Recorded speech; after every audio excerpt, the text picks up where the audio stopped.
کہ روح نکلنے کے وقت اس کو بہت تکلیف ہوتی ہے.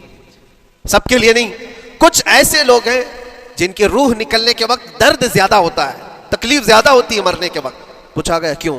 کہا کہ یہ روح جو ہے اس کی ساری بنائی ہوئی چیزوں میں اٹکی ہوئی ہے, اس کی اولاد میں بھی ہے, اس کے مال میں بھی لگی ہوئی ہے, اس کے گھر میں بھی لگی ہوئی ہے, اس کے جائیداد میں بھی لگی ہوئی ہے. روح جب نکل رہی ہوتی ہے ان سب چیزوں سے بھی نکل رہی ہے, جہاں جہاں اس کی خواہشات لگی ہوئی تھی سب جگہ سے کھینچا جا رہا ہے, تو درد بڑھتا چلا جاتا ہے, تکلیف بڑھتی چلی جاتی ہے. اور پھر وہ جب دیکھ رہا ہوتا ہے خالی ہاتھ جا رہا ہو, تکلیف زیادہ ہوتی. اسی لیے میرے عزیز اللہ کے نبی صلی اللہ تعالیٰ علیہ وسلم کا جب آخری وقت آیا, آپ کے وصال کا وقت آیا, حضور نے اپنی بیویوں کو بلایا, ازواج مطہرات کو بلایا اور پوچھا کہ کس کے پاس کتنا سونا ہے, کتنا زیور ہے. ازواج مطہرات نے کہا میرے پاس اتنا ہے, ان کے پاس اتنا ہے. سب نے اپنے چاندی سونے کے زیورات لا کر پیش کر دیا.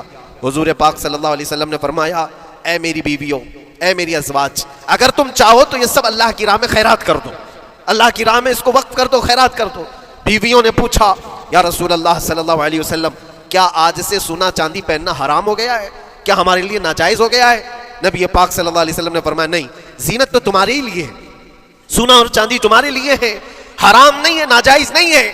لیکن میں دیکھ رہا ہوں میری زندگی کا آخری وقت آ گیا, میں رب ذوالجلال کی بارگاہ میں جانے والا ہوں, میں یہ چاہتا ہوں کہ اس حال میں دنیا سے جاؤں کہ میرے گھر میں سونا چاندی کا کوئی ٹکڑا پڑا ہوا نہ ہو اور اللہ کی بارگاہ میں فقیر اٹھایا جاؤ. یہ نبی پاک صلی اللہ تعالیٰ علیہ وسلم کی خواہش ہے کہ میں اللہ کی بارگاہ میں اس حال میں جاؤں کہ میرے گھر میں کوئی چیز رکھی ہوئی نہ ہو, سونا اور چاندی, مال و دولت. کیونکہ میرے عزیزوں اسی سے اندازہ کرو انسان اپنی خواہشات میں اتنا گھر جاتا ہے کہ اس سے نکلنا اس کے لیے مشکل ہوتا ہے.